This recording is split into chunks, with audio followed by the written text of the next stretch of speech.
बिस्मिल्लाहिर्रहमानिर्रहीम। आज का जो हमारा टॉपिक है वो है concept of law and morality. Examination point of view से हम इसको डिस्कस करेंगे तो ये सवाल इस तरीके से भी आ सकता है, explain the concept of law and morality. या difference, what are the difference between concept of law and morality, या what are the difference between law and morality. तो जैसा कि हमारा टॉपिक है, इससे हम देखते हैं कि लॉ एंड मोरालिटी जो हमारा टाइटल है, तो इसमें लॉ से मुराद तो कानून लिया जाएगा और मोरालिटी से मुराद इखलाकियात। तो आज का हमारा टॉपिक है कानून और इखलाकियात। तो अगर हम इसको समझने के लिए देखें कि कानून क्या है, तो laws means those rules and regulations which are enforced by the state to regulate the society or for the regularization of society। और इस तरह अगर हम मोरालिटी को डिफाइन करते हैं तो मोरालिटी के मीनिंग्स में है कि conformity with recognized rules of correct conduct के रिकॉग्नाइज्ड रूल्स हैं, ऐसे मुसलमान रिकॉग्नाइज्ड रूल्स हैं जो कि एक कंफर्मिटी के हामिल रूल्स तस्वर किए जाते हैं। और वो रूल्स किसके बारे में हैं? वो एक करेक्ट कंडक्ट के बारे में है। करेक्ट कंडक्ट किसका है? वो किसी भी सोसाइटी में रहने वाले जो ह्यूमन बीइंग्स हैं, जो अफराद हैं, उनके करेक्ट कंडक्ट के बारे में है। दूसरे लफ्ज़ों में हम ये भी कहेंगे कि जो लॉ एंड मोरालिटी जो है, ये both are correlated to each other, ये कोरिलेट करते हैं एक दूसरे के साथ। अब हम इसको आगे फर्दर जो इसको देखते हैं, तो जो प्लेटो है वो हमें बताता है कि purpose of the state to implement ethical values in society.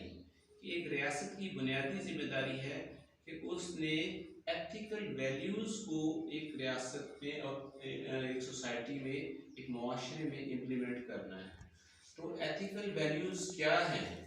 Ethical values यही हैं कि वहाँ पर ऐसी इक़दार का नफाज किया जाए, वहाँ पर ऐसे मौके और ऐसा माहौल क्रिएट किया जाए कि वहाँ पर एक गुड सिटीज़न का जो तस्वर है वो उभरे, वहाँ पर एक गुड मैन का तस्वर आगे बनते।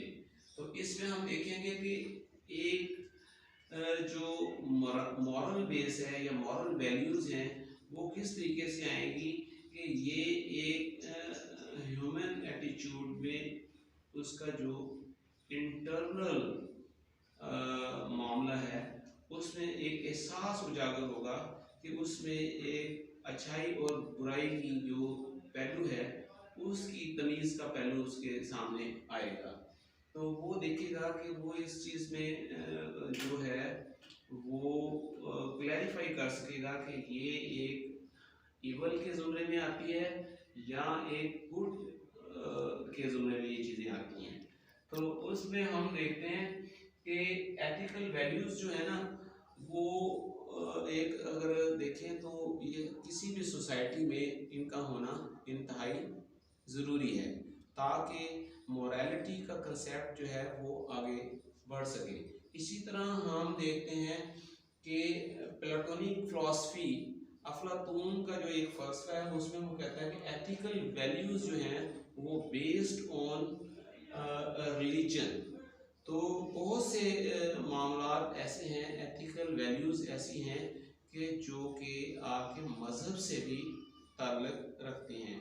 जैसे कि दीन इस्लाम में हम कहते हैं कि झूठ बोलना मना है, चोरी करना मना है, इसी तरह मिलावट करना मना है। और इसके बाद आगे हम देखते हैं कि और जो माशरती बुराइयां हैं उसमें रिलीजियस पॉइंट ऑफ व्यू से जो है वो इखलाकियात को एक बरतरी हासिल है। तो इसमें आजकल की जो मॉडर्न स्टेट्स हैं, आप देखते हैं कि जो डेवलपिंग कंट्रीज़ हैं जैसे यूके है, यूएसए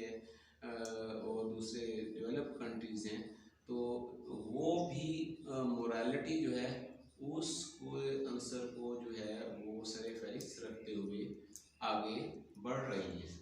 तो जो एंशियंट लॉज हैं वो भी एक रेवोल्यूशनरी ग्रोथ के हामिल हैं। हम देखते हैं कि उसमें भी अखलाकियात मोरालिटी का पहलू पाया जाता है कि एक ह्यूमन सिविलाइजेशन जो है वो परवान चढ़ी है मोरालिटी की बेस पे।